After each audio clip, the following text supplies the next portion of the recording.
И весь Божий народ сказал: Аминь. Аминь. И давайте Господа прославим, потому что Он достоин. Аминь.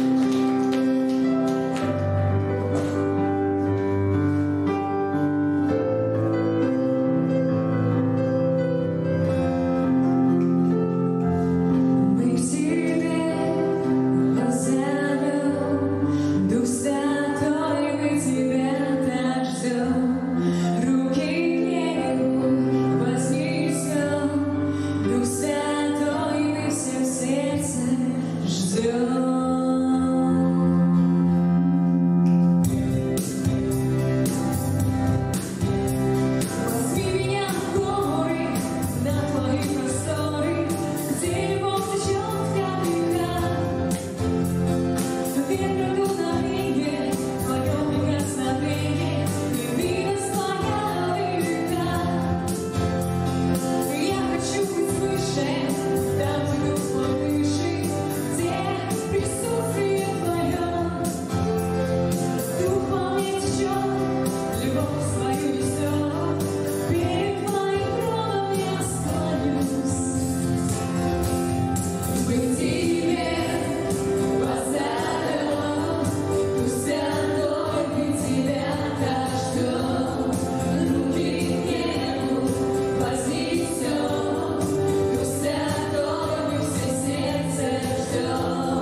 просим Тебя за каждого человека в нашей церкви, у которого есть какая-либо болезнь. Мы запрещаем именем Иисуса Христа всякой болезни во всяком теле. Я провозглашаю именем Иисуса Христа ты здоров. Запрещаю всякой болезни и всякой немощи. Если у кого-то есть простуда, сейчас ходит грипп, и у тебя есть эти симптомы, прямо сейчас провозгласи, что я здоров именем Иисуса Христа. Кто восстанавливается, я провозглашаю, что пройдет все безо всякого следа. Не будет никаких последствий во имя Иисуса. Аллилуйя. Господи, прошу Тебя, благослови каждого, Господи, кто сейчас переживает какие-то симптомы болезни, Господь, чтобы было полное восстановление. Я провозглашаю божественное здоровье в жизни каждого человека в нашей церкви во имя Иисуса. Господи, мы просим Тебя также, Господи, за всех людей, в том числе из нашей церкви, Господи, кто призван сейчас в зону специальной военной операции, Господи. Просим Тебя, убереги их, Господи. Благослови их. Господи, есть люди, кто не хочет брать в руки оружие, Господи. Дай им такое место, чтобы они могли служить, делать что-то и не брать в руки оружие, Господи. Убереги всех, чтобы они пришли и вернулись домой, живые и здоровые, во имя Иисуса, Господь. Господи, мы отдаем также всю эту ситуацию в Твои руки, Господи. Ничто не делается без того, чтобы Ты не держал руку на пульсе и не контролировал все события, Господь.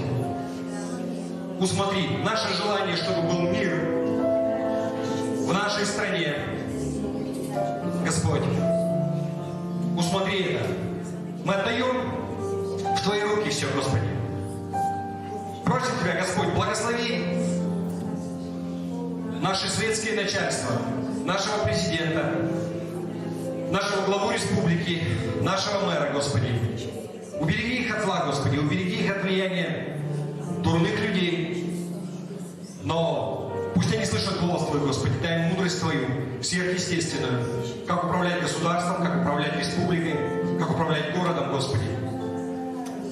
Окружи их такими людьми, которые будут четко выполнять то, что им предназначено, для чего они поставлены, для того, чтобы менять жизнь людей к лучшему, Господи.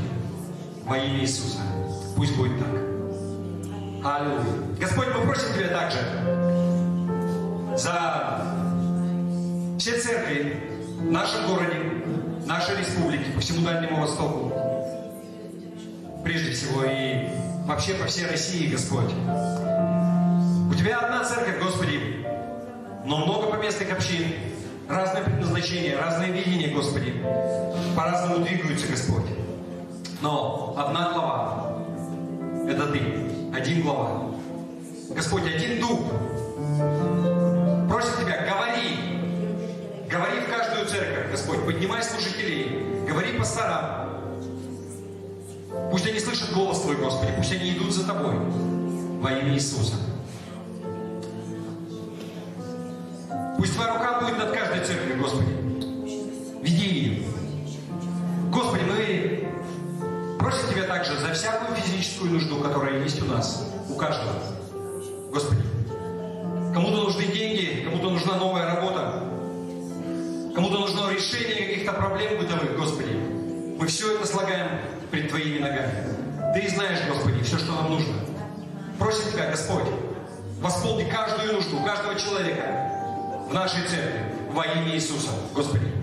Если кому-то нужна мудрость, Господь, дай слово мудрости, Господь.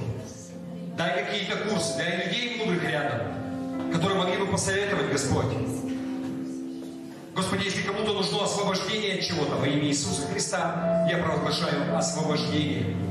Там, где Дух Господень, там свобода. Господи, дай наполняться Твоим Духом, переживать Тебя в нашей жизни каждый день, Господи. Удаляться от греха, Господи, но быть ближе к Тебе во имя Иисуса, Господи. Господь, мы просим Тебя также о том, чтобы был мир в наших семьях. Я благословляю сейчас отношения между мужьями и женами, между родителями и детьми. Господь, пусть будет мир. Несмотря ни на какие обстоятельства, Господи, дай нам первыми делать шаг к примирению. Дай нам наступать на гордость свою, Господи. Отец, пусть в наших семьях будет мир. Пусть будет Твое водительство, Господь, над мужьями и женами во имя Иисуса. Аллилуйя. И весь Божий народ сказал: Аминь. Аминь. Да будет так. Аминь. Еще раз доброе утро. Не садитесь. У нас чудо умножения произошло во время прославления. Вы знаете, почему я это? У нас добрая традиция. Возьмем буквально пару минут. Скажите вот так, 3 пальца покажите мне. 3. Вот это вот заповедь. Минимум 3 человека, которых вы давно не видели, или которых вы видите первый раз, нужно подойти и благословить. Благословить — это сказать что-то хорошее. Провозгласите вы в их жизнь. Скажите: как хорошо ты выглядишь. Или будь здоров. Все, мы уже начали.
Хорошо, и пока мы это делаем,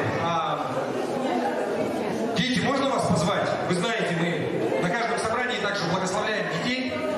Дети, подростки, выходите перед сценой, мы благословим вас, помолимся за вас.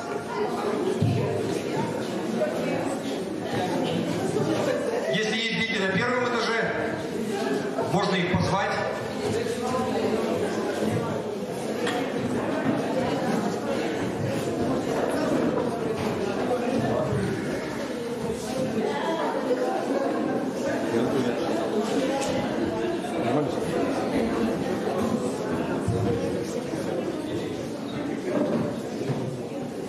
Хорошо, дети, выходим сюда. Итак, вы знаете, на каждом собрании мы молимся за наших детей, благословляем. Сегодняшний день не исключение. Давайте мы также благословим их, помолимся за них. Отец Небесный, благодарим Тебя за каждого ребенка, за каждого подростка, кто сейчас здесь, а также за всех наших детей и подростков, многочисленных, которых нет сейчас здесь. По каким-либо причинам они остались дома, где-то еще находятся. Господи, мы каждого приносим перед Тобой сейчас в молитве и просим Тебя, Господи, Ты благослови их, как мы их благословляем, Господи. Прежде всего, благослови крепким здоровьем. Пусть всякая болезнь, она обойдет их стороной. Я просто провозглашаю. Даже если рядом все будут болеть и будут вирусы вокруг летать, им не повредит ничто во имя Иисуса. Даже если попадет в организм, просто 2 раза чихнут и ничего не будет. Во имя Иисуса Христа. Пусть будет так, Господи. Господь, мы просим Тебя также о том, чтобы в их жизни, Господи, были хорошие люди, чтобы они преобладали над плохими, Господь. Пусть будут такие люди, с которых они будут брать пример, которые будут оказывать положительное влияние на их развитие, на становление их как человека, как личности. Господи, пусть будут хорошими учителя и в школе, и в детских садах, и по жизни. Господи, те люди, с которых можно брать пример, которые научат их чему-то хорошему. Господи, я провозглашаю, что каждый из них, он будет развивать тот дар, который Ты вложил в них. У каждого из них есть какая-то способность к чему-то. Господь, пусть они развивают это, и пусть будут они лучшие в какой-то сфере. Во имя Иисуса Христа. Я провозглашаю, что люди будут смотреть на них и говорить, что воздавать Тебе славу. Говорить, что только Бог мог такое сделать. Господи, я прошу Тебя, чтобы их жизнь, она была наполнена чудесами, чтобы они слышали голос Твой, чтобы они знали Тебя, и чтобы, что бы ни происходило в их жизни, они всегда знали, что могут прийти к Тебе, к Небесному Отцу, молиться и быть услышанными, Господи. Пусть они научатся слышать голос Твой. Во имя Иисуса Христа. Пусть будет так. Аминь. Аминь. Аминь. Аллилуйя.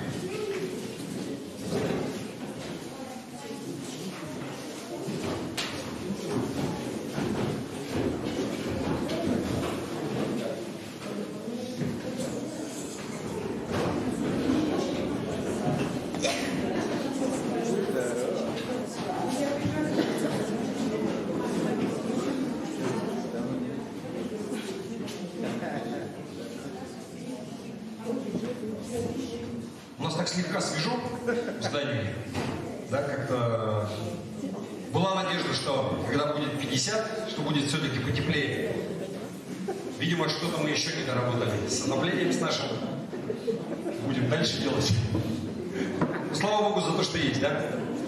Кто помнит те времена, когда мы были на первом этаже, и когда было гораздо прохладнее? Я помню это чувство, когда у меня руки к микрофону примерзали.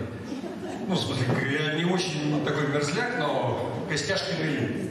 Поэтому, слава Богу, вообще за тепло внутри. Будем верить, что доделаем мы все-таки это. Есть новые идеи, что нужно еще улучшить, чтобы было теплее. Хорошо.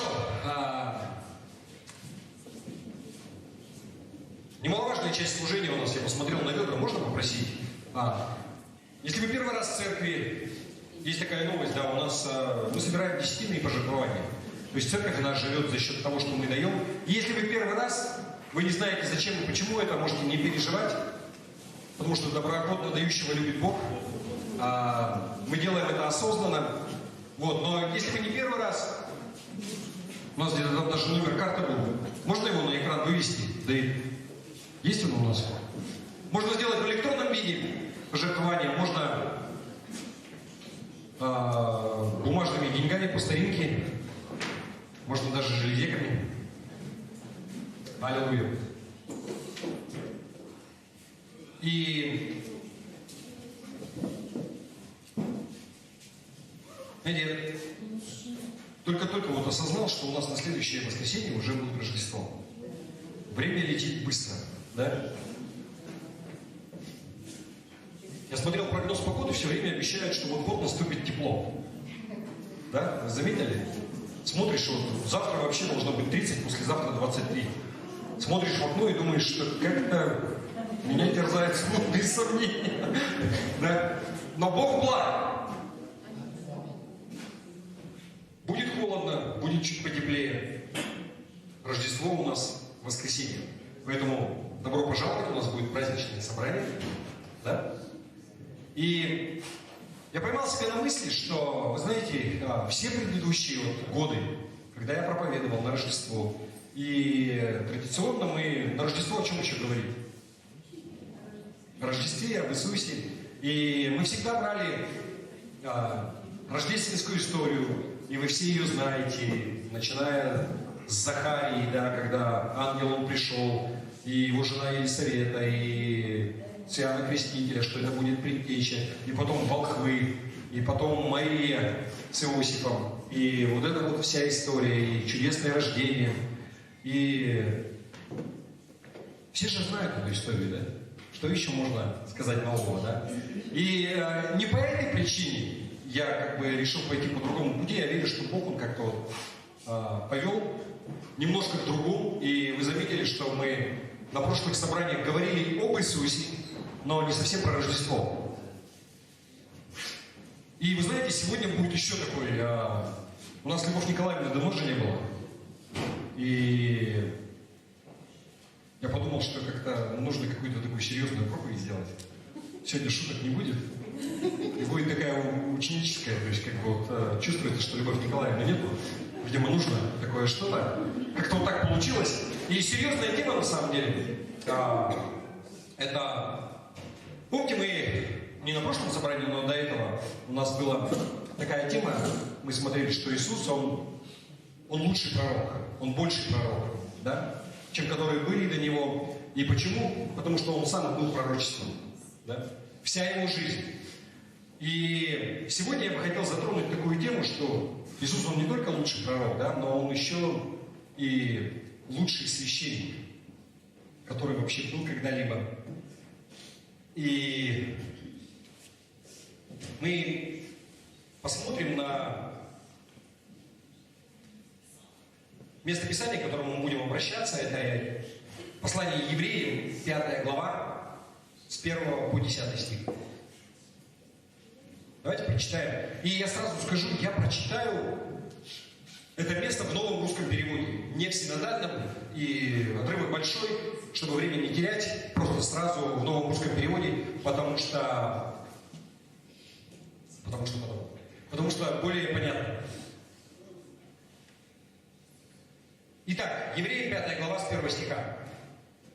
«Ведь каждый первосвященник избирается из людей и поставляется на служение для того, чтобы представлять людей пред Богом, принося Ему дары и жертвы за грехи. Такой первосвященник может понять незнающих и тех, кто сбился с пути, так как он сам подвержен слабостям. И по этой причине он должен приносить жертвы и за свои собственные грехи, и за грехи народа. Эту честь человек не может присвоить себе сам. Он должен быть призван Богом, как в свое время был призван Аарон. Христос же не сам прославил себя, став первосвященником, но Бог сказал ему: «Ты, сын мой, сегодня я родил тебя». И в другом месте он говорит: «Ты священник навеки по чину Мелхиседека». Во время своей земной жизни Иисус громко, с воплем и со слезами молился тому, кто мог избавить его от смерти, и он был услышан за свое благоволение. Несмотря на то, что он был сыном, он через свои страдания научился послушанию и, полностью приготовившись, сделался источником вечного спасения для всех, кто послушал его. Сам Бог назначил его первосвященником по чину Мелхиседека. И вот это вот как раз место Писания, которое мы сейчас разберем, и которое говорит, что на самом деле Иисус, Он лучший первосвященник. Он больший первосвященник из тех, кто был. И еще раз, тема серьезная. Такой, знаете, как библейская школа, можно будет сказать, да? Но не все же хихоньки-хахоньки, да? Не все же как бы легкое. Такие, знаете, бывают проповеди такие, которые воодушевляют на что-то, да, и поднимают. Я стараюсь в таком ключе быть. Но бывает такое, что нужно вгрызаться, да, в слово вообще. И сегодня это то, что мы будем делать. Когда звучит слово вообще священник, что приходит вам на ум? Ну, вообще, образ какой? Православный батюшка. Православный батюшка, например, да?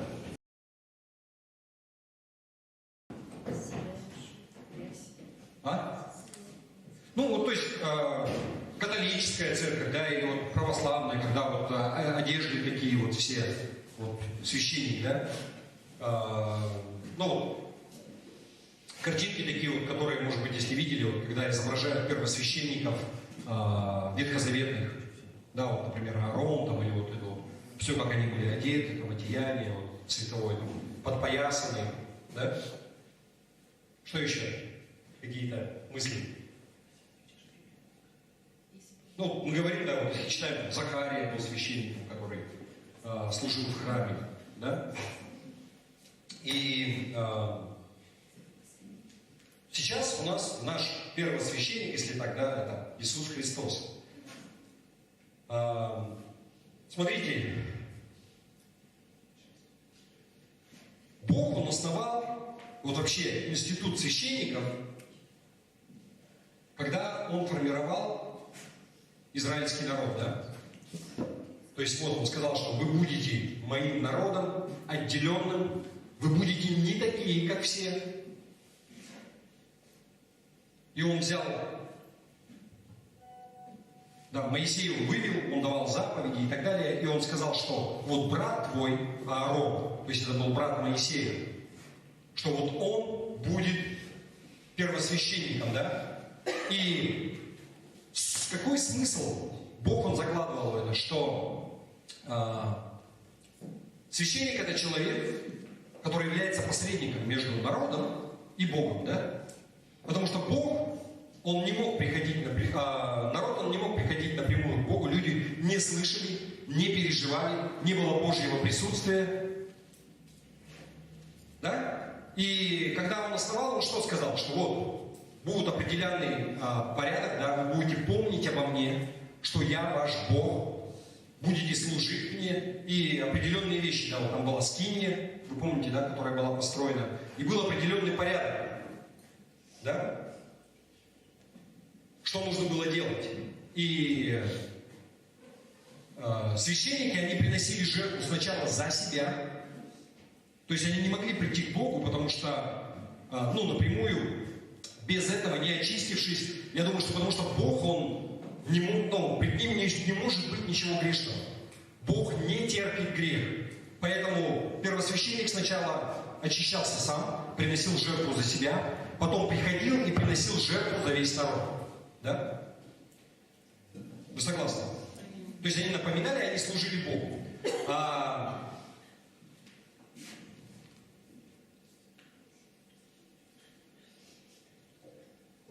И здесь то, что мы читали,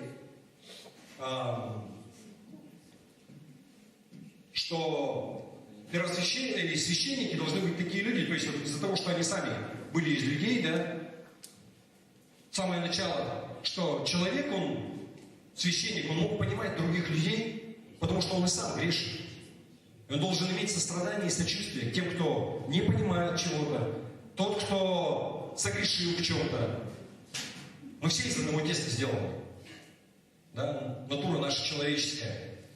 И позже, когда церковь, она дальше развивалась, вы представляете, 2000 лет прошло, да?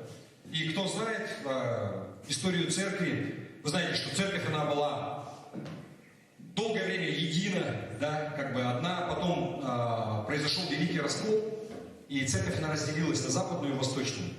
То есть западная церковь это центр в Риме, или как бы то, что мы сейчас называем католическая церковь, римско-католическая. И восточная церковь это центр был в Константинополе, это восточное направление или православное. И Константинополь был разрушен, захвачен сейчас. Это город Стамбул. И православная церковь русская, она вот имеет такие притязания на то, что вот они последователи именно восточного направления. И там, что я говорю, к чему, что я хочу сказать. Обе церкви, они воплотили вот это ветхозаветное понятие священства в свою структуру. И там есть священник, и он также получается как посредник между людьми, между прихожанами и Богом. И с моей точки зрения это ошибочно, да, как бы, и это породило вот такую вот как бы не то чтобы вертикаль власти, но вот какая-то такая вот структура, да, что человек, он как будто бы вроде бы не может прийти напрямую, что нужен священник, который также посредник между людьми и Богом, и что он ходатайствует за людей, как бы от их имени. Мы знаем, что на самом деле сейчас это уже не действует таким образом, да? Давайте мы посмотрим на первое послание Петра, 2 глава, и вот там 4-5 стих. Здесь Петр, он говорит следующее. Приступая к Нему, то есть это к Иисусу, камню живому, человеками отверженному, но Богом избранному, драгоценному. И дальше он обращается к нам. И сами, как живые камни, устрояйте из себя дом духовный. То есть мы, верующие, должны делать, как живые камни, должны из себя строить храм, дом духовный, священство святое, чтобы приносить духовные жертвы, благоприятные Богу Иисусом Христом. И дальше 9 стих в этой же главе. Смотрите, что он пишет. Он обращается к верующим. Но вы род избранный, царственное священство, народ святой, люди, взятые в удел, то есть отделенные для служения Бога, дабы возвещать совершенство призвавшего вас из тьмы в чудный свой свет. Итак, мы подошли к тому, что мы сейчас являемся священниками. Скажи. Да. Так, на себя священник, а что? Но не потому, что ты такой хороший, да? Но благодаря Иисусу Христу, потому что Он все сделал. В тот момент, когда ты Его принял, да, у тебя прямой доступ к Богу. Сейчас Дух Святой Он в тебе. Не нужен кто-то, не нужен посредник, да? Может быть, я немножко вперед забегаю. Итак, мы постепенно разбираем вообще священство. И каким образом, почему Иисус, Он лучший священник? Он больше, да? Смотрите, Иисус, Он был рожден по плоти и как человек, был одновременно человеком 100%, со всеми человеческими вещами, да? И 100% Бог одновременно. И так как Он был Сын Божий, Он был 100% Бог в тот же момент, Он был безгрешен. И если Он был безгрешен, смотрите, Ему не нужно было сначала приносить жертву за себя, для того, чтобы прийти к Богу. В отличие от всех других священников, которые были, Он имел прямой доступ, да? Вообще Дух Божий был на Нем. И Он лучший пример для нас того, как мы можем восполнять нужды людей, как мы можем служить Богу также. Подумайте, каким образом Он вообще общался с людьми, как Он восполнял нужды людей. Вот те, кто были изгои и грешники, и многие люди, они бы ими пренебрегли, Он как относился? Он относился с состраданием, да? И Он не упрекал. Вы помните, Он там разговаривал с женщинами, там, с падшими, с кем только там, мытари и всякие грешники ему в упрек ставили. И Он никогда им не потыкал. Но Он относился с состраданием. Чтобы они обернулись к Богу. Вы помните? Всегда так было. Но с кем Он был суров, и кому Он потыкал, наоборот, да, указывал. Это те люди, которые думали, ну, со мной-то все в порядке. Мне все классно. Я там и того не делаю, и этого не делаю, и у меня вообще все хорошо. Обратили внимание?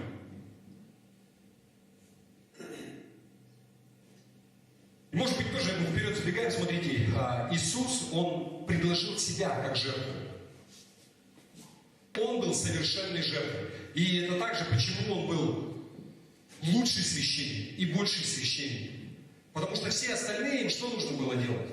Они брали какую-то жертву, где-то искали на стороне. Сначала себя очищали. Но здесь Он сам стал жертвой. Поэтому Он лучший священник.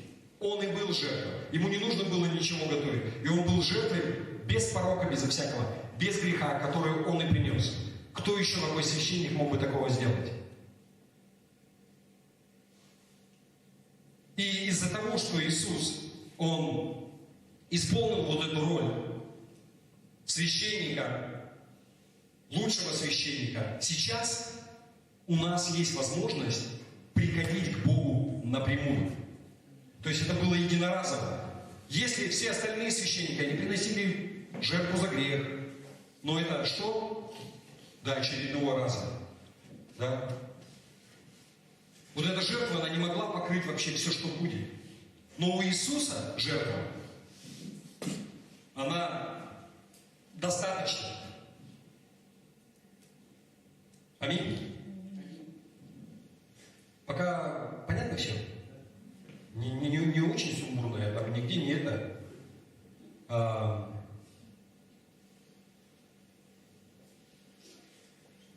Смотрите, вот то, что мы читали, 5 глава, да, с самого начала, то местописание, которое мы прочитали, говорится, что священником мог быть человек, который, ну, то есть показывается, что на Аарона. Аарон, брат Моисея,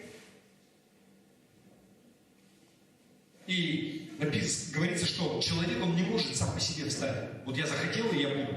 Но он должен был быть призван Богом, да? Как вот Аарон. Моисей ему сказал: возьми его брата, он будет священником, да?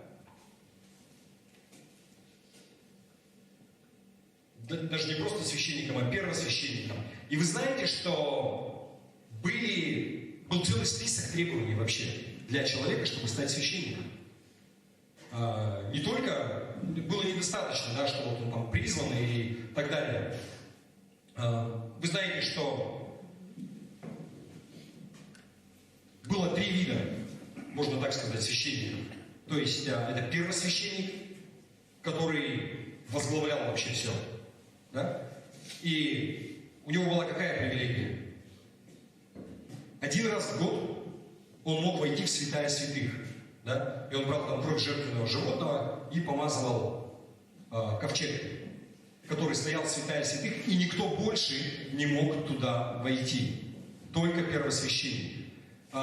Были еще определенные требования к нему. То есть больше требований, чем к остальным священникам. Другие священники, они совершали какие служения? Вы помните, если взять скинию, устройство ее, да, был двор, который был огорожен, потом была вот эта сама скиния или палатка, и она делилась на 2 части, да, на святое, где стоял стол там с хлебами предложениями, семисвечник, и стол, где воскуряли. И там служба совершалась каждый день. И вот священники вот эти, они приходили, и они делали вот это все. Простой человек не мог туда войти. То есть меняли вот эти хлеба, воскуряли вот это масло драгоценное, да, пред Господом. Делали вот это все. И помимо этого, что первосвященник, что вот эти священники, они должны были быть еще и из рода Ааронова. То есть только прямые наследники Аарона могли это, то есть наследственное было. Не мог другой человек стать.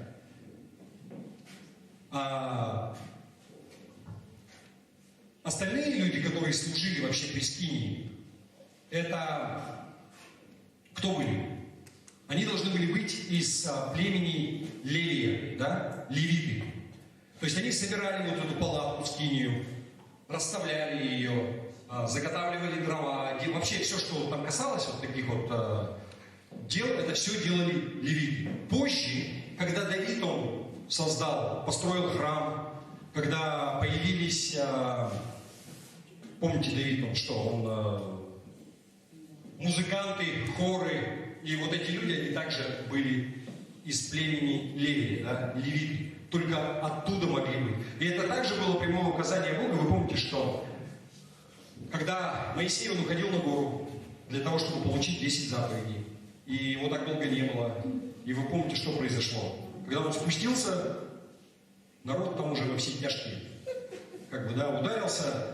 Они сделали себе там золотого истукана и сказали: вот кто нас вывел из Египта, будем ему поклоняться, да, и самое начало, то есть полный привет. Какое фиаско, да? И все колена, кроме одного, это колено Левия, оно не поклонялось, и именно поэтому они потом, вот собственно, оттуда и стали как бы священниками. Итак, то есть священники из племени Левия, да, вернее, ну вот левиты все, такие вот третий как бы сорт священников, если так можно сказать. Потом просто священники обязательно из рода Ааронова, и первосвященник также. К чему я вообще это говорю? Чтобы вам было понятно, да, что была куча требований. Плюс еще, что там было? священническое служение, оно было, я не помню, с 25 и до 50 лет. То есть также по закону, то, что должно было быть. То есть вот человек там, в 25 лет, ну, может быть, я не помню вот первый входной возраст, но до 50 это точно. Вот 50 и все, потом на пенсию. Это была заповедь до Господа. Помимо этого, человек, он должен был быть то, что он из рода Ааронова, что он попадает вот в этот возраст. У него физически все должно было быть в порядке. Если у тебя шрамы, не хватает там пальца, еще чего-то, какие-то приобретенные, это сразу тебя делает негодным, да, к священническому служению. Это прямая отсылка также к жертве, которая должна была приноситься. Вы помните, да, что все жертвы, они какие должны были быть? Без пятна и порока. Выбирали только самое лучшее. Да? Не так, что на тебе, Боже, что мне не гоже, но так, чтобы задевало за живое. То есть в жертву приносилось всегда только самое лучшее.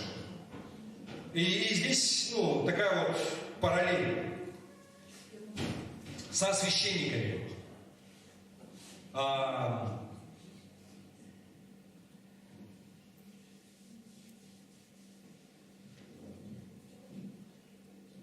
Чем отличается Иисус вообще вот от всех священников? Всех священников люди, они выбирали или назначали в зависимости от того, попадают они вот в эти рамки, под эти требования или нет. Но Иисус был назначен самим Богом, да, как то, что мы читали. Вот там 7 стих. Господь сказал мне: ты сын мой, я ныне родил тебя. Он не просто какой-то человек, но он еще и сын Божий. Да? Не было больше таких священников, которые были до него, кто бы были также еще и сыном Бога. И на самом деле, это, знаете, это 2-й Псалом, 7 стих.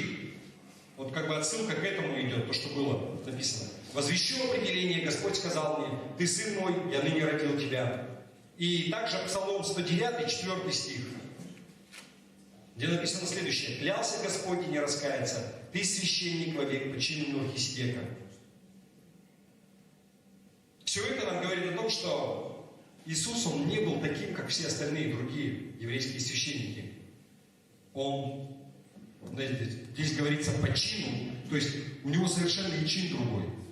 То есть его статус, он совершенно другой, он гораздо выше, и он гораздо больше. Вот там отсылается к этому Мелхиседеку, мы к нему еще подойдем, коснемся, кто это такой, да?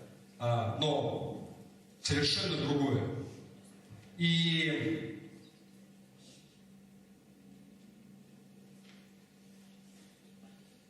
я думаю, что Бог, Он устанавливал вот такие вот требования, как я уже говорил, что для священников, что для жертвы, которая должна быть к Нему, да, что вот все только самое лучшее, все без пятна и порока, без каких-то недостатков и изъянов. Почему? Потому что грех не может быть в присутствии Божьем. Вообще. Еще раз обратите внимание, да, на требования к священнику, на самом деле, они очень похожи как вот на требования к жертве. Да? Что только лучшее. У священников у них там борода должна была быть определенным образом, там волосы определенным образом, да?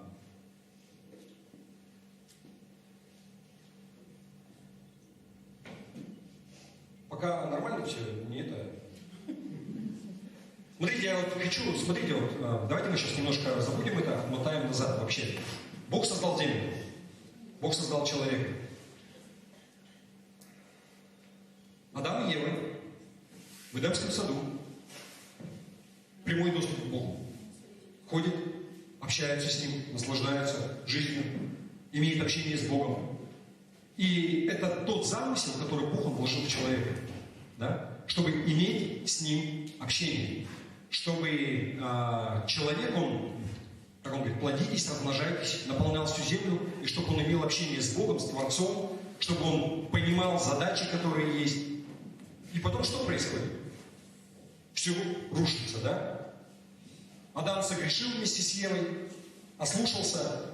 Что происходит? Происходит разрыв взаимоотношений с Богом.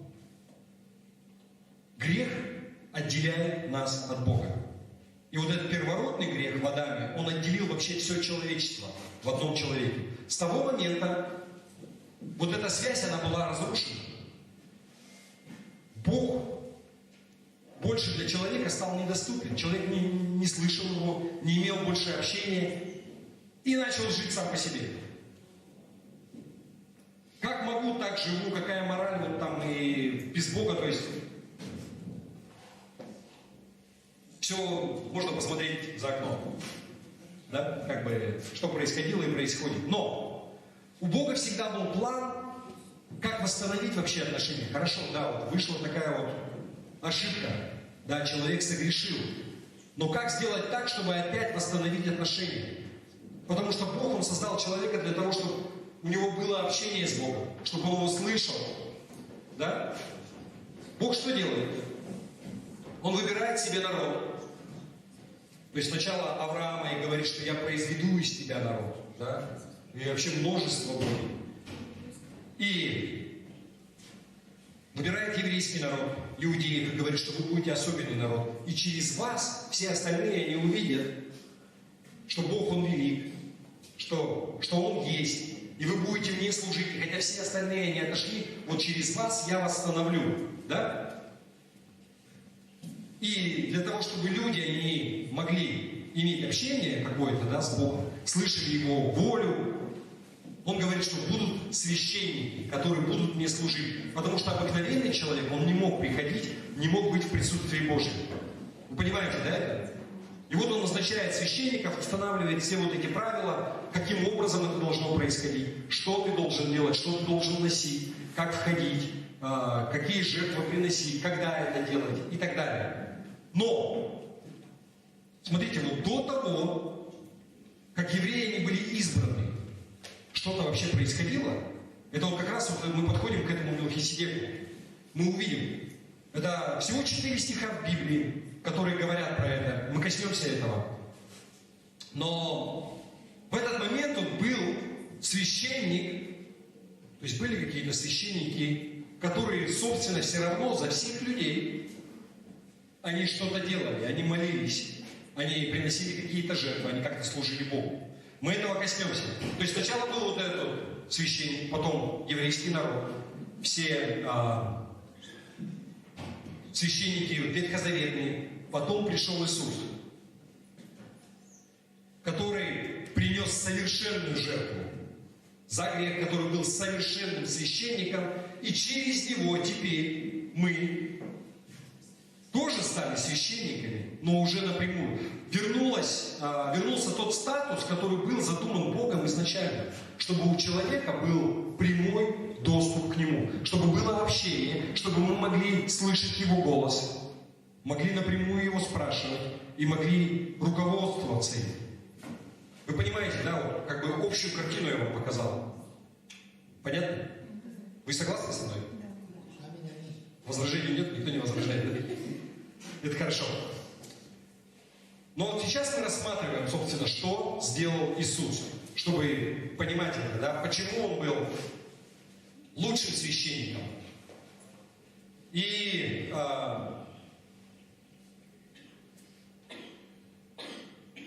то, что вот мы читали, 7-10 стих, и то, что я уже говорил неоднократно, священники сначала должны были приносить жертву за грех, за себя лично, для того, чтобы очистить себя. И только после этого они могли приходить к Богу. Но Иисус, будучи на 100% Богом и на 100% человеком, знаете, это такой вот образ лучшего, совершенного священника.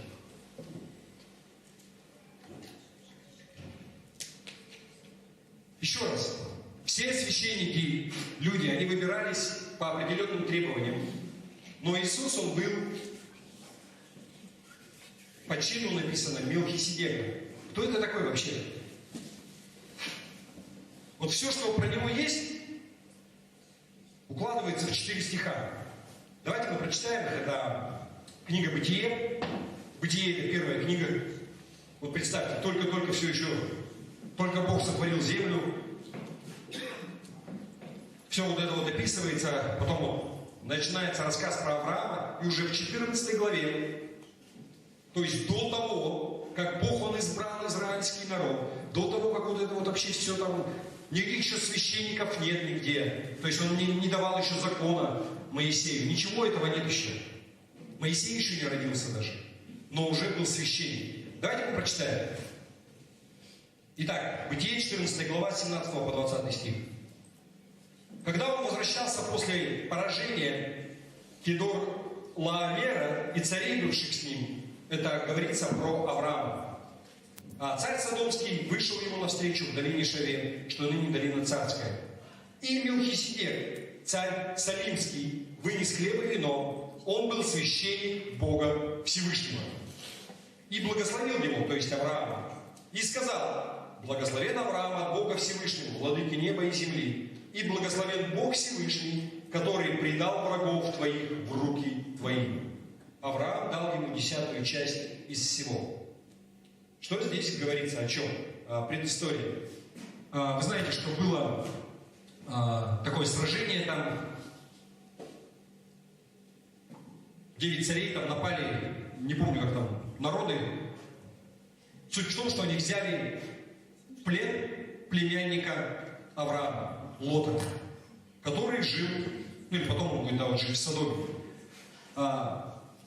Авраам погнался за ними, разбил всех, забрал всю добычу, все, что они там похитили, все награбленное, вернул всех людей, которых гнали в плен или в рабство, в том числе и Лота. И когда он возвращался, вот, он прошел сначала все это, возвращается, выходит царь из города Содома, который был там царем, и он говорит, что все, что вернул там, даже вот то, что они награбили, пусть у тебя останется, верни мне только людей моих, вот кого угнали в плен, да, можно их получить. И потом написано, что выходит еще один человек, царь в городе Салим, который также был священником, первосвященником, да, Бога Всевышнего.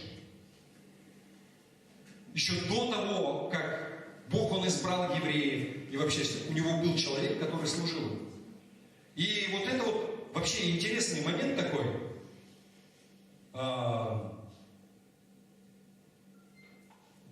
что Мелхиседек, вот этот человек, который описывается, он был священником за много-много-много-много-много столетий, до, ну или там, не знаю, за много столетий до того, как появился первый священник у евреев. И он был священником Бога Всевышнего. Вообще, на самом деле, это первый священник, который упомянут в Библии. И интересная такая вещь, что вот этот город Салим, насколько я понимаю, это тот город, который позже, много веков спустя, завоюет Давид, и который потом будет называться городом Давидовым, а потом его назовут Иерусалим. И вообще, Салим, Иерусалим. Да? И вообще Салим — это корень, вы знаете, да, это вот как на арабском осталось, то, что приветствие «Салам алейкум», это тот самый Салим, это мир. Да? Корень — мир.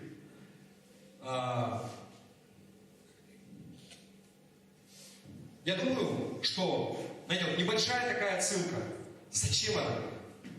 Я думаю, что мы давным-давно выяснили, что в Библии нет никаких случайных вещей. Нет случайных мест. Если Бог, Он поместил что-то в Священное Писание, значит, это сделано с определенной целью. Да? И насколько я могу, знаете, судить и сказать здесь, почему, вообще зачем упоминается этот Мелхиседек здесь. Я думаю, что Бог, Он хочет показать, что Он изначально, знаете, Он Бог всех людей. Он создал человечество, Он создал все. И был Он тогда, еще до евреев, до того, как их избрали, был вот этот вот первосвященник, был священник Бога Всевышнего. И Павел, он также позже пишет, что Бог, он открыл себя всем людям, для всего человечества. Давайте мы посмотрим Римлянам 1 глава, 18-20 стих. Римлянам 1, 18-20. И я тоже прочитаю это местописание в новом переводе, новый русский перевод, чтобы более понятно. «С небес открывается гнев Божий на всякое нечестие и неправедность людей, которые истину попирают злом. Им известно то, что можно знать о Боге, потому что Бог явил им это. От создания мира невидимые свойства Бога, Его вечная сила и божественная природа вполне могут быть поняты через рассмотрение того, что Он сотворил. И значит, людям нет извинения». Каждый человек может увидеть и понять, что Бог, Он есть. Через что? Через то, что вообще вокруг нас. Через Его творение. Потому что только не особо здравый человек, он может думать, что вот из хаоса может возникнуть какой-то порядок. Вы понимаете, да, о чем я? Или не очень? Помните, как такой пример, как кто-то приводил, вот, насколько вообще все взаимосвязано в мире, да? Ученые они до сих пор, вот, не знаю, исследуют природу, исследуют природные законы. Как у нас наша планета, она в какой-то Солнечной системе, система она в галактике, и вот она у нас никуда не улетает от Солнца. Вы знаете, что если бы мы были дальше от Солнца, мы бы замерзли. Нам это легко представить. Если бы мы были ближе к Солнцу, мы бы сгорели, сжарились. Буквально там, знаете, на чуть-чуть. Если бы не было атмосферы, и она никуда не улетучивается, ее в космос не высасывает. И гравитация у нас, она есть, мы уходим по Земле и тоже не болтаемся в космосе. И когда мы переходим на ту сторону Земли, мы тоже не падаем вниз. Да? И это не основание к тому говорить, что Земля, она плоская.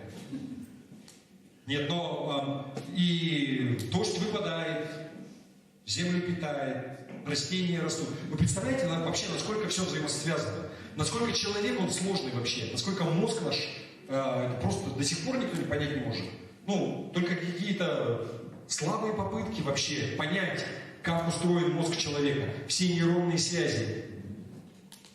Это просто нечто невообразимое. И вот как кто-то приводил пример, вот ты представь, что кто-то взял, вот, например, если взять какие-то запчасти, вот, например, конструктор Лего, если у кого-то были, дети и у вас были конструкторы Лего, и вот когда все собрано, и это стоит круто, выглядит классно, и все там открывается, и человечки стоят и так далее, но стоит это сломать, как-то, ну, не очень, да, собрать. И вот представьте, если, например, все детальки разломать, сложить просто в ведро, взять вот так вот, перетрясти, это как говорят, вот, например, вот все из хаоса возникло, был большой взрыв. Вот каковы шансы, если, например, Лего сложить в ведро, потрясти хорошо, и вот хоба, и все собралось, и все чудесно устроено, и все функционирует, как нам, не знаю, глупо. И здесь то же самое, вот здесь говорится про это. Но если ты смотришь, как все устроено, должен быть кто-то, кто придумал это, кто создал это, кто сотворил это. Ну невозможно оно все вот так вот. Из хаоса. Нет ни у кого извинения пред Богом. И мы знаем, что вот мы сейчас коснулись, да, то есть человек был священником до всего еще. До того, как народ израильский он был избран. И это был, знаете, прообраз Христа. Это был прообраз того, что Иисус, Он придет, и Он будет таким же вот первосвященником для всех людей.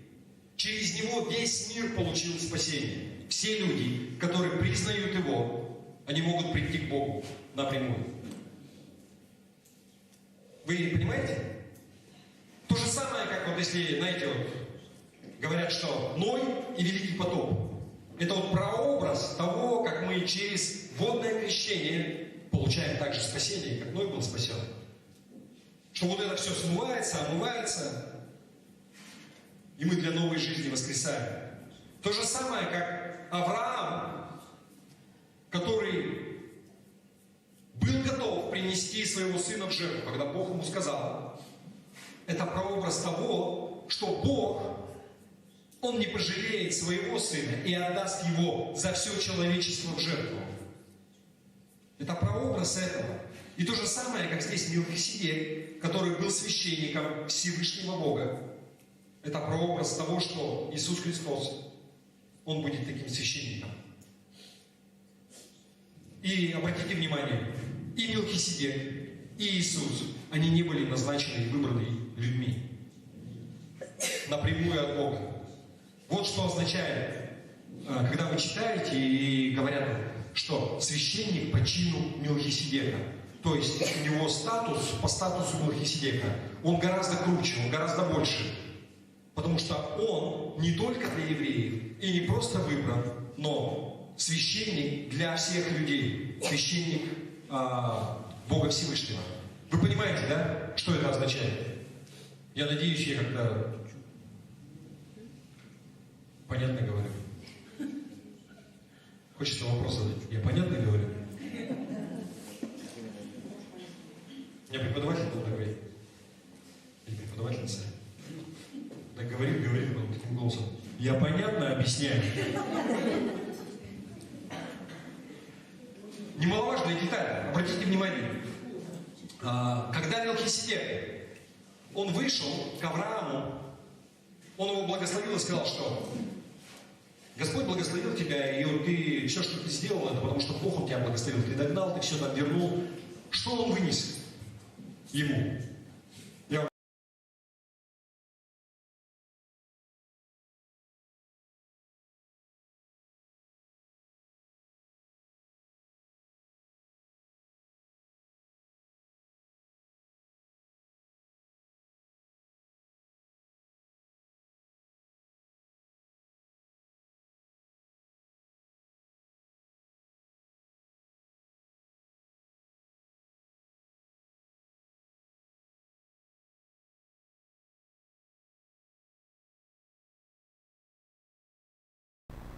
И он стал источником вечного спасения для всех. Как Господа и Спасителя. И мы сейчас священники Бога Живого, да? Но мы представляем свои жизни, свои дела в жертву, да? То есть просто мы, все, что мы делаем, мы должны делать, как будто мы Богу служим. Понимаете, в этом наша жертва сейчас. Но вот такой, как тогда, жертву за грех нам уже не нужно делать.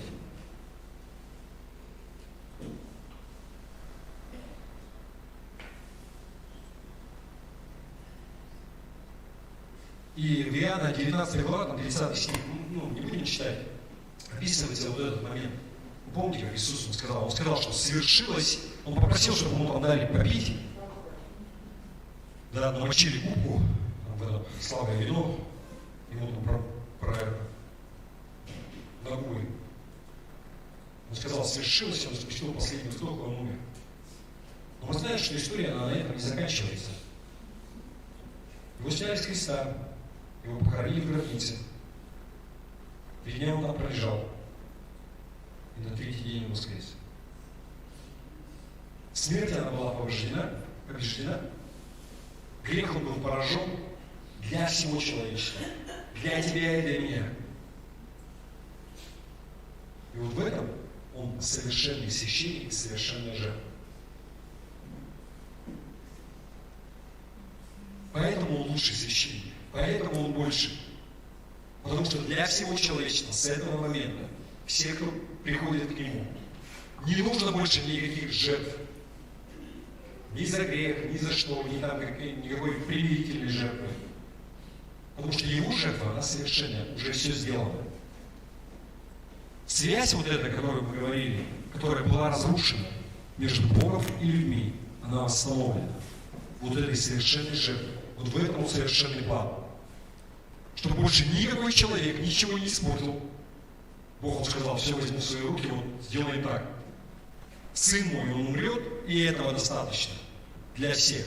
Теперь Бог он смотрит на тебя через кровь Христа, потому что жертва, она уже принесена. И это не зависит от того, насколько ты безобразен, И твои действия безобразны, и твоя жизнь может быть безобразна. Но Он смотрит на тебя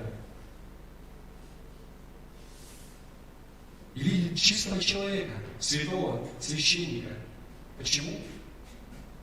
Потому что Иисус умер за тебя. Не потому, что ты такой хороший. Вы понимаете, в чем вся суть вообще?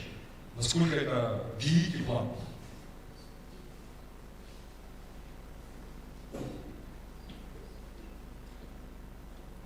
Десятый стих, то, что мы читали, 5 глава Евреев, 10 стих.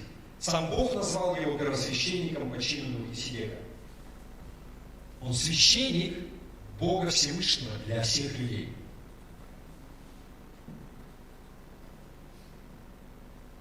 Нет вот человеческого начала, то есть не люди его ставили на это, на священничество. Что все вот это, все, что я говорил, оно вообще имеет какое значение для нас вообще? Какой смысл? Давайте мы прочитаем еще раз.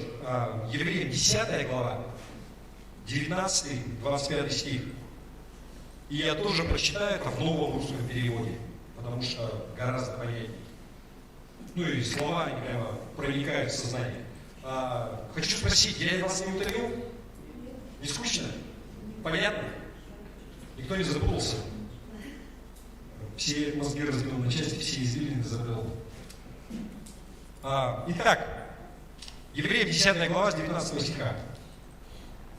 Братья, благодаря крови Иисуса мы теперь можем смело войти в святое святых, войти по новому и живому пути, который открыт для нас через завесу, то есть через Его тело.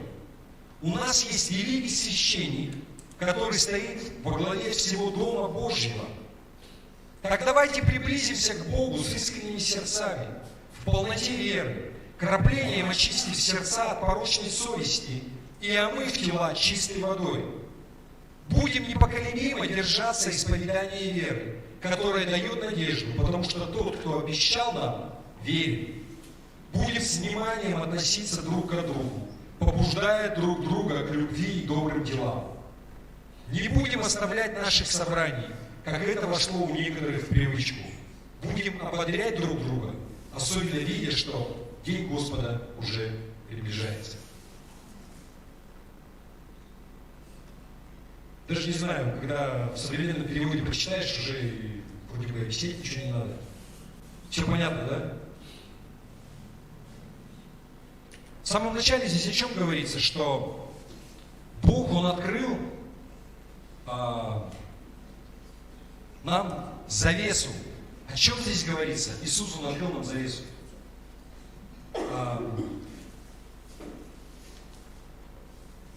Вы помните, что когда Бог, Он сказал, вот Он основал,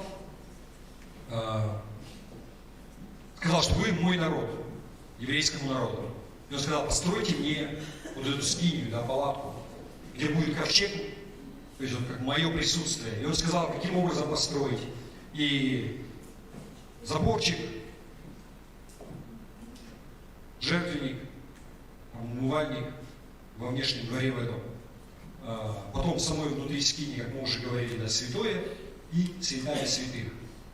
И в святая святых входит только первосвященник раз в год. Чем они были отгорожены? Вот они были отгорожены завесой все время. То есть там висела шторка, как завеса на сцене, за которую никто не имел права войти. И мы знаем, что горе тем людям, то есть там бывало, Бог, Он убивал просто людей, которые слушались, да? Нельзя было зайти туда. Первосвященник один раз в год мог туда пройти для определенных действий на праздник. Но все священники могли входить просто в святое. Не там, где Бог обитает. Не там, где стоял ковчег, где его, собственно, был Бог. Туда нельзя было войти. Но когда Иисус, Он умер, Он был распят, что произошло? Вы знаете, насколько я помню, 3 Евангелия описывают вот этот момент. Матфея, Марка и Луки. Что когда это произошло землетрясение. И завеса в храме, она порвалась, она лопнула от пола до потолка. И это символ того, что нет больше ничего, что нас отделяет от Бога. Доступ теперь есть во святая святых. Ты можешь приходить в присутствие Божие напрямую, не прося какого-то священника, который раз в год туда пойдет. Подумайте, насколько это круто. Что сделал Иисус как священник? Какую жертву Он принес?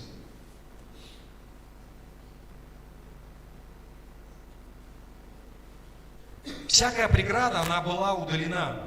Нет больше никаких препятствий для того, чтобы ты мог слышать Бога сам. Чтобы ты мог приходить к Нему напрямую. Только вдумайтесь, какая это привилегия. Если раньше это целый ритуал, чтобы человек он мог прийти, о чем-то попросить Бога, а ты можешь, вот там принеси жертву, чтобы мои грехи искупить, и спроси Его, а что мне вот там сделать, или вот там еще что-то. Сейчас вообще ничего не надо этого. Ты сам можешь. Все благодаря Иисусу. Нету больше никакой завесы, ничто нас не отделяет. Насколько это круто? Потому что Божий план, он совершенный.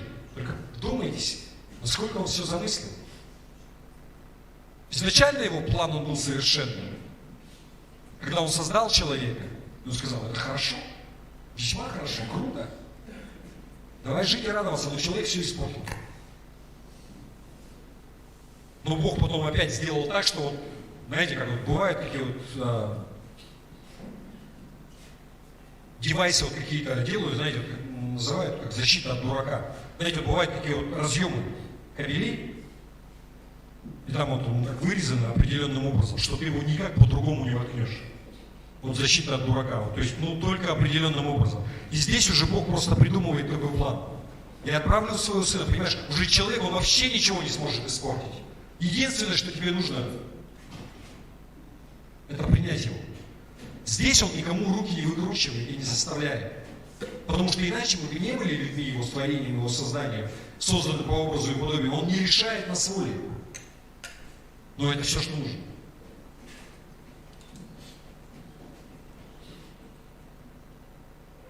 Итак, что это означает? Мы можем приходить к Богу с уверенностью. Если ты принял водное крещение, вот с этим водным крещением все твои грехи, они были смыты.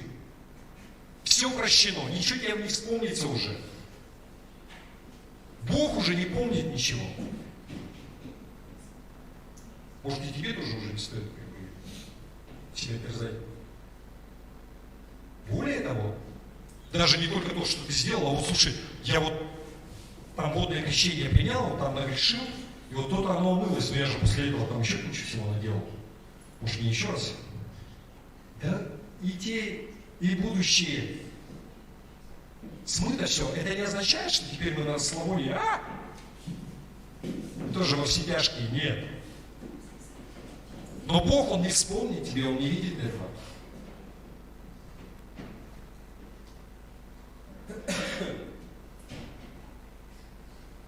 Римлянам 12 глава, 1 стих, Павел пишет. Поэтому я умоляю вас, братья, ради милости Божьей принесите ваши тела в живую жертву, святую и угодную Богу. Это и есть подобающее для вас служение Ему. Это в новом русском переводе да. Наша задача как священников сейчас перед Богом что? Павел говорит. Ради Бога принесите ваши тела в живую жертву. Живая жертва. Вы знаете, что жертву ее убивали. Она должна была умереть. Но мы сейчас всей своей жизнью, вся моя жизнь, она жертва Богу. Святая и угодная для Бога. Вот это вот и есть подобающее служение. Вот это вот и есть твоя священническая задача сейчас. Помните еще одно место Писания? Все, что не делаете, делайте как для Господа. Вот это то же самое здесь. Вот ты что не делаешь, делай, как будто ты Богу служишь. Вот это вот и есть твоя жертва. то это и есть твоя священническая задача. Итак, мы можем приходить к Богу с уверенностью. Второе, нам нужно держаться, вот то, что мы прочитали, я просто обращаюсь к этому, за нашу надежду. Будем держаться исповедания нашей веры неустанно. Так много людей, которые могут прийти и сказать: да какой ты верующий, да какой ты христианин, да какой ты там это, и так далее, и так далее. Не слушай никого. И даже если тебе внутри голос говорит: да ты посмотри на себя. Вы знаете, что дьявол, он лжец. Он пришел для того, чтобы убить и погубить. Но Бог, Он создал тебя другим. Тебе уже не надо быть таким. И да, ты вот еще, натура она осталась, но ты другой уже. Опять же, не потому, что ты такой весь, чего-то заслужил, и ты какой-то хороший, а потому что Иисус, Он это сделал. В этом суть. Дальше мы что должны? Ищите способы, чтобы нам ободрять друг друга, чтобы служить друг другу. Нам нужно проявлять любовь. Любовь – это глагол. Вы помните, да, что любите друг друга.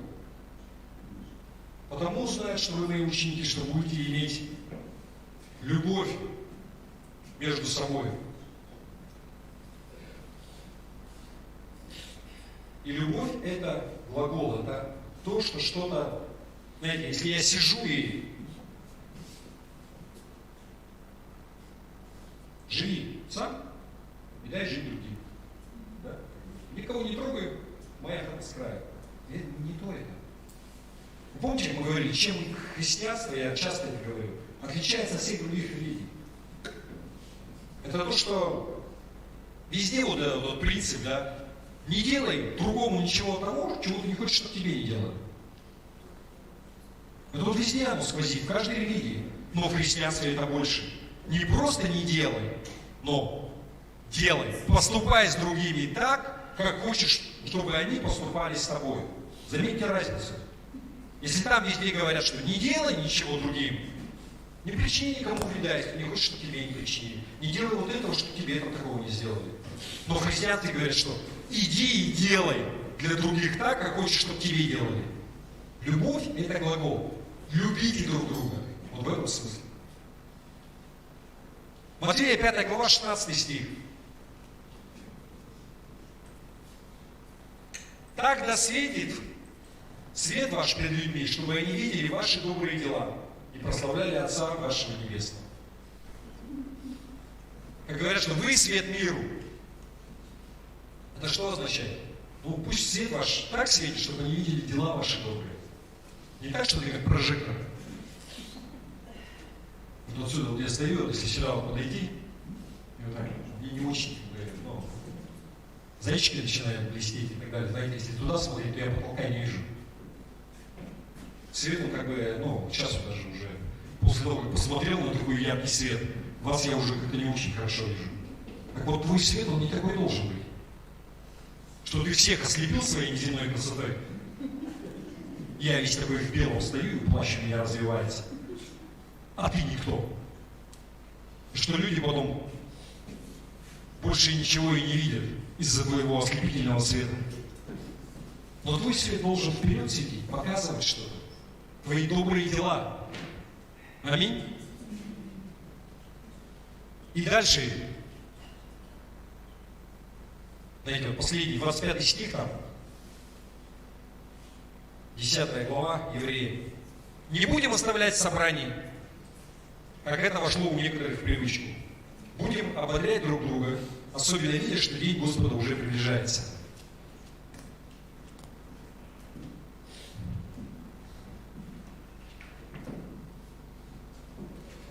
Многие церкви, они используют это местописание для того, чтобы оставить людей у себя в собрании. Не будем оставлять собрание своего. Но если почитать все в контексте, о чем здесь говорится? В принципе, похожая ситуация, вот сейчас после пандемии. Здесь совершенно про другое говорится.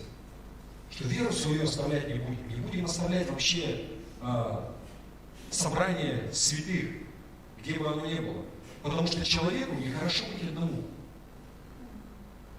Когда ты сидишь один дома, ты можешь оставаться христианином, ты можешь оставаться верующим, никто с этим не спорит. Но мы не призваны к этому.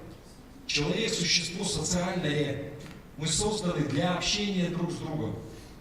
Человек, он востребован, он чувствует потребность и счастье, когда он делает что-то для других. Задайте себе вопрос, что тебе больше приносит удовольствие? Когда, конечно, приятно, когда для тебя что-то делают, это нет. Но когда ты что-то делаешь, удовлетворение, оно как-то больше. Может быть, я не знаю, может, это у мужчины. У женщин тоже так.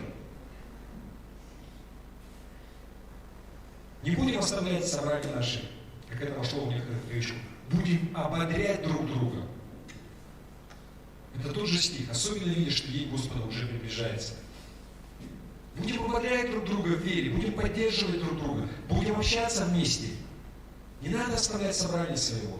У нас сейчас после пандемии, и вот, слава Богу за технику, из-за волшебный этот пендель, у нас бы до сих пор бы не было бы ни канала в YouTube, если бы не пандемия. Никто бы никогда бы не подумал о том, что трансляции нужны. А сейчас как бы сотни людей они смотрят трансляции после, или во время. То есть заканчивается собрание, и там 80-100 просмотров уже, да. То есть это 80 человек, которые смотрят, и они не пришли сюда. Может быть, эти люди, они где-то, очень удобно, когда ты не смог.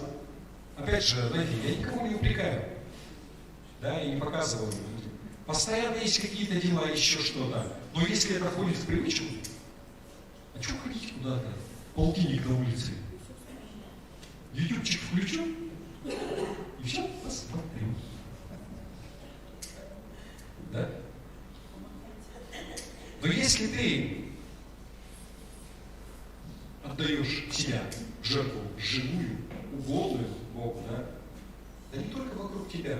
Есть люди, которым нужно твое присутствие.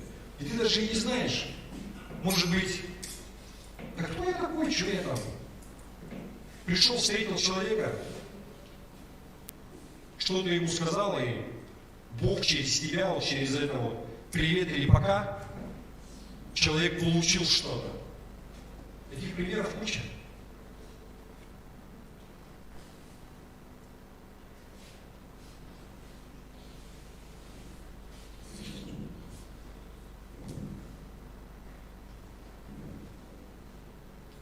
Итак, я надеюсь, не совсем все сумбурно и понятно.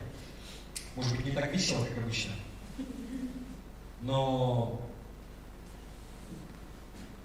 давайте мы будем священниками, которым мы призваны быть. Исследовать за нашим первосвященником Иисусом Христом.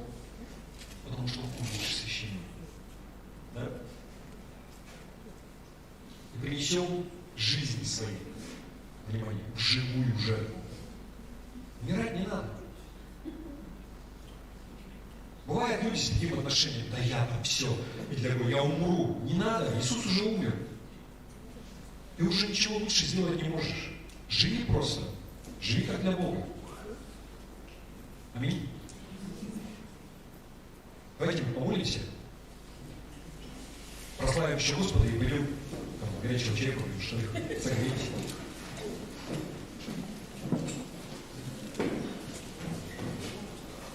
Я представляю, я хожу, мне обычно очень жарко, потому что в последнее время двигаешься, и даже мне слегка свежо. А если ты сидишь и не двигаешься, то, наверное...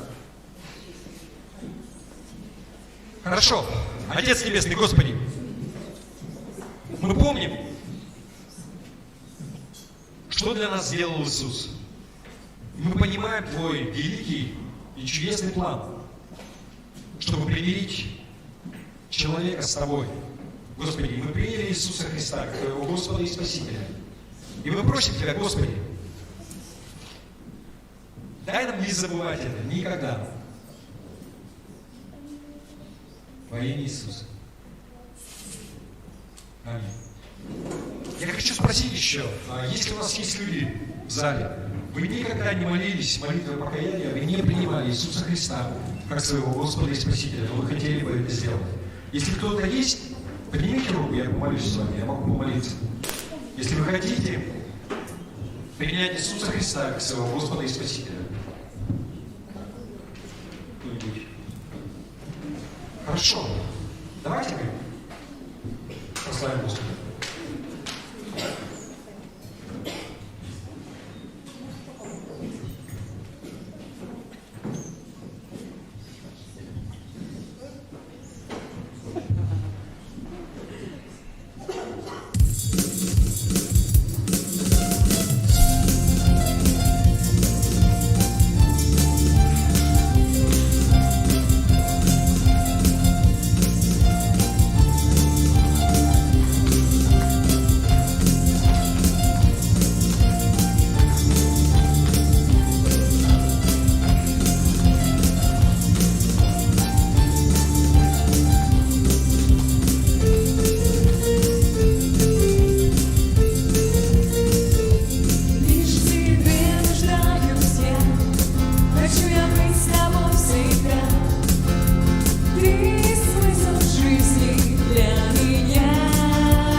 Твое присутствие, Господь, приношу вновь и вновь. Хочу познать Тебя, Бог мой, Ты стал навек моей судьбой. Каждый день я иду за Тобой, я иду за Тобой, отвергая всякий страх. Мой Господь, Ты со мной, я всегда в Твоих руках. Я иду за Тобой, Твой поклон ты меня, славлю я Тебя,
еще прославлению спасибо скажем даже. Несмотря на то, что Большинство, половина наших музыкантов отсутствует. Вы знаете, минусы того, что нет еще у нас Ефремов, его тоже нету. Они просто на концертах, и вот я даже не знаю, на Рождество, скорее всего, так как оно выпадает на воскресенье, скорее всего, в театре тоже будет концерт. И я подозреваю, что, наверное, их не будет. Но, знаете, вот как чудесным образом он сидел, зато у нас, смотрите, певцы как подтянулись, да? Инструментов, может быть, не так слышно, зато певцов очень хорошо слышно, молодцы. Как бы, да? Хотя клавиши не вообще за тех музыкантов, кто есть, слава Богу. Хорошо. Господь будет благословить вас на эту предстоящую неделю. Да, с миром Божьим. Можно пойти вниз, попить чаю, пообщаться. Помолимся с вами сейчас. Хорошо? Все, с миром Божьим, кто не будет пить чай, кто уходит. Господь благословит вас на эту предстоящую неделю. Все, до свидания.